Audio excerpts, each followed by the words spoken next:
नमस्कार प्यारे दोस्तों, कैसे हो आप सभी। उम्मीद करती हूँ कि बहुत अच्छे होंगे और अच्छे से पढ़ाई कर रहे होंगे। दोस्तों, आप सभी को मालूम है कि हमने 2000 क्वेश्चन की सीरीज चला रखी है और उसी से संबंधित है हमारा ये वीडियो। देखिए दोस्तों, फर्स्ट क्वेश्चन है इसमें, किसने कहा नाथपंथ सिद्धों की परंपरा का ही विकसित रूप है। तो बताइए किसने कहा है ये। राहुल सांकृत्यायन जी ने, डॉक्टर नगेंद्र ने, डॉक्टर रामकुमार वर्मा ने या फिर रामचंद्र शुक्ल जी ने। बताइए किसने कहा है कि नाथपंथ सिद्धों की परंपरा का ही विकसित रूप है। तो दोस्तों ये कहा है राहुल सांकृत्यायन जी ने। ठीक है, आप याद रखना इसको।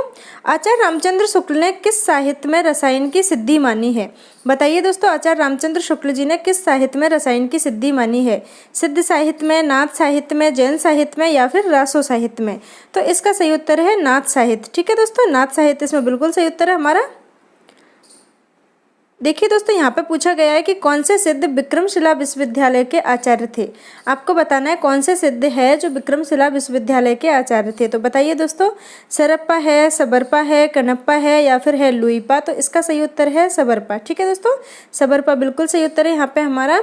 देखिए दूसरा क्वेश्चन, जैन साहित्य में किस शैली में जैन तीर्थंकरों के जीवन चरित्र व वैष्णव अवतारों की कथाएं जैन आदर्शों में वर्णित हुई है। बताइए दोस्तों, इसका सही उत्तर क्या है। आचार है, फागु है, चरित है या फिर रास है।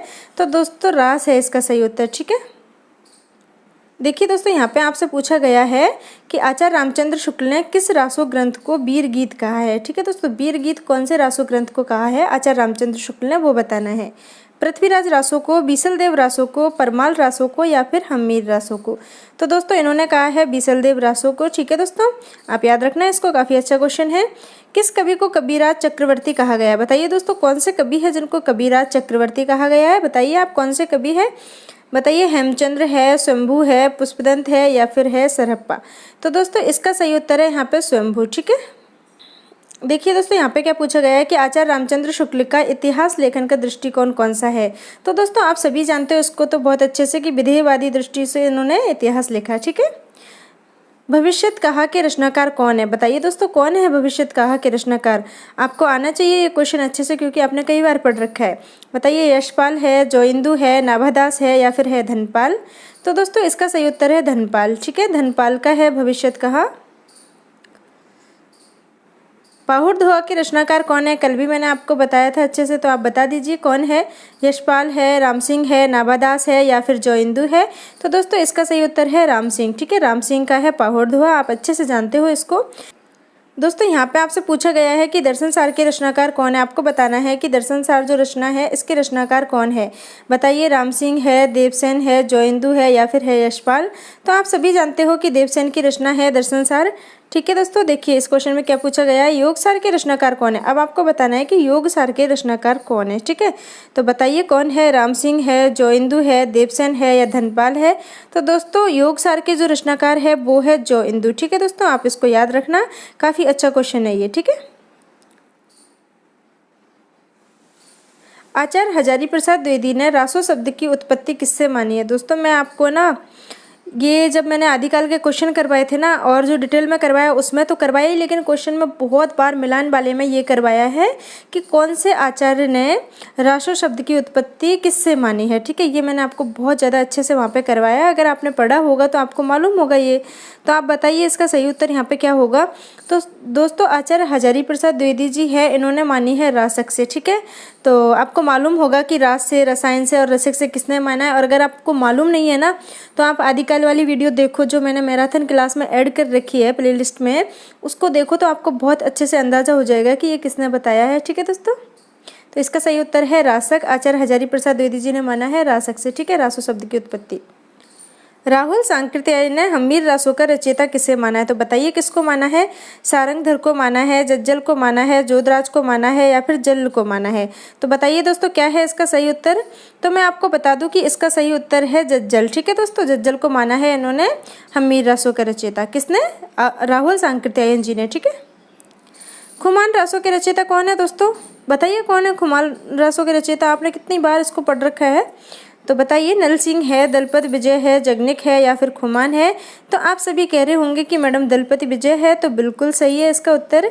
बीसलदेव रासो के रचयिता कौन है। दोस्तों बताइए कि बीसलदेव रासो के रचयिता कौन है। तो आप सभी जानते हो कि नरपति नाल है, ये बीसलदेव रासो के रचयिता है। ठीक है दोस्तों, कीर्तिलता को कहानी किसने कहा है? दोस्तों कीर्तिलता को कहानी किसने कहा है आपको ये बताना है। रामचंद्र शुक्ल ने, विद्यापति ने, कीर्ति सिंह ने या फिर नामवर सिंह ने? तो दोस्तों ये कहा है विद्यापति ने। विद्यापति इसमें हमारा सही उत्तर हो जाएगा। ठीक है। किस शासक ने खुसरो को अमीर की उपाधि दी? दोस्तों ये को होगा। ठीक है, खुसरो को, इसको को कर लेना आप।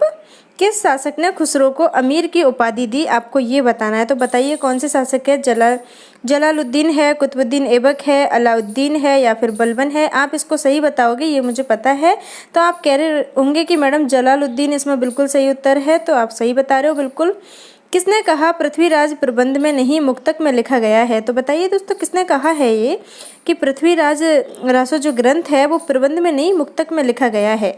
तो नरोत्तम दास स्वामी ने कहा है, दशरथ शर्मा ने कहा है, रामचंद्र शुक्ल ने या फिर नामवर सिंह ने?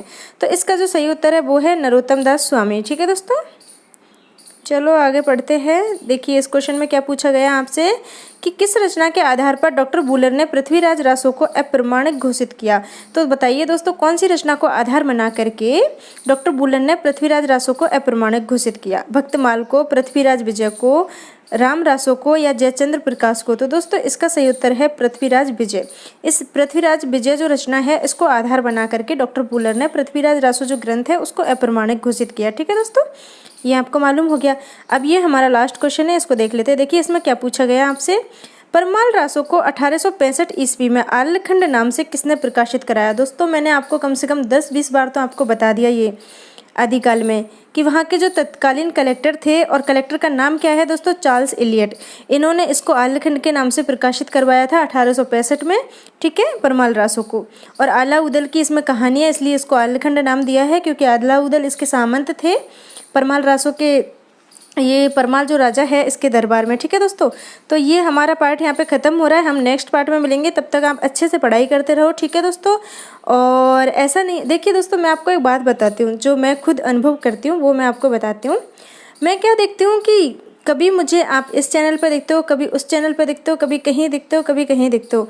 आप देखो, देखने में कोई दिक्कत नहीं है, आप किसी भी चैनल को देखो, क्योंकि उससे क्या है आपको कोई चीज़ यहाँ अच्छी मिलेगी, कोई चीज़ कहीं और अच्छी मिलेगी। तो देखना बहुत ज़रूरी है, लेकिन इसका मतलब ये नहीं है कि आप अपना समय ख़राब करो। समझ रहे हो ना आप? क्योंकि आपको साथ में किताब भी पढ़नी है, और कहीं आप मतलब सही जानकारी के चक्कर में गलत जानकारियाँ ना पढ़ लो। तो आप जो अच्छे लोग हैं यूट्यूब पे जो बहुत अच्छा पढ़ाते हैं उनसे पढ़ते रहो, कोई समस्या नहीं है। जो आपको अच्छी जानकारी देते हैं उनसे पढ़ो, लेकिन ऐसा नहीं है कि सारा टाइम आप इस यूट्यूब के चक्कर में ही खर्च कर दो। अपनी किताब को भी पढ़ो और यूट्यूब को भी देखो, लेकिन तालमेल बिठाओ दोनों के बीच में। ठीक है, ऐसा ना हो कि अभी इस चैनल पे हो, फिर किसी और पे, फिर किसी और पे, फिर किसी और पे, और सो गए बस, देखने के बाद हो गई पढ़ाई। तो ऐसे नहीं होगा दोस्तों। आपने किसी टॉपिक को मेरे यहाँ पढ़ा है, फिर उसको पूरा किताब से पढ़ो, उसके बाद उसके क्वेश्चन करोगे तो मज़ा आएगा। ऐसे नहीं है कि कहीं से भी कुछ भी करवा रहे हैं, तो वो अच्छा तो लगेगा लेकिन वो फ़ायदा नहीं करेगा दोस्तों इतना, क्योंकि हर अच्छी दिखने वाली चीज़ फ़ायदा नहीं करती, ये आपको सबको मालूम है। ठीक है, तो बस यही कहना था मुझे, क्योंकि मैं ये सब कुछ देख चुकी हूँ, इसलिए आपको सलाह देती हूँ बिना मांगी। आप मानो ना मानो वो तो खैर आपके ही ऊपर है। वैसे कोई मानता नहीं है, इसलिए कहना भी बेवकूफ़ी है, तो फिर भी मैंने कह दिया है, क्योंकि अब कह दिया तो कह दिया है। चलो दोस्तों बाय, है ना, नेक्स्ट वीडियो में मिलेंगे।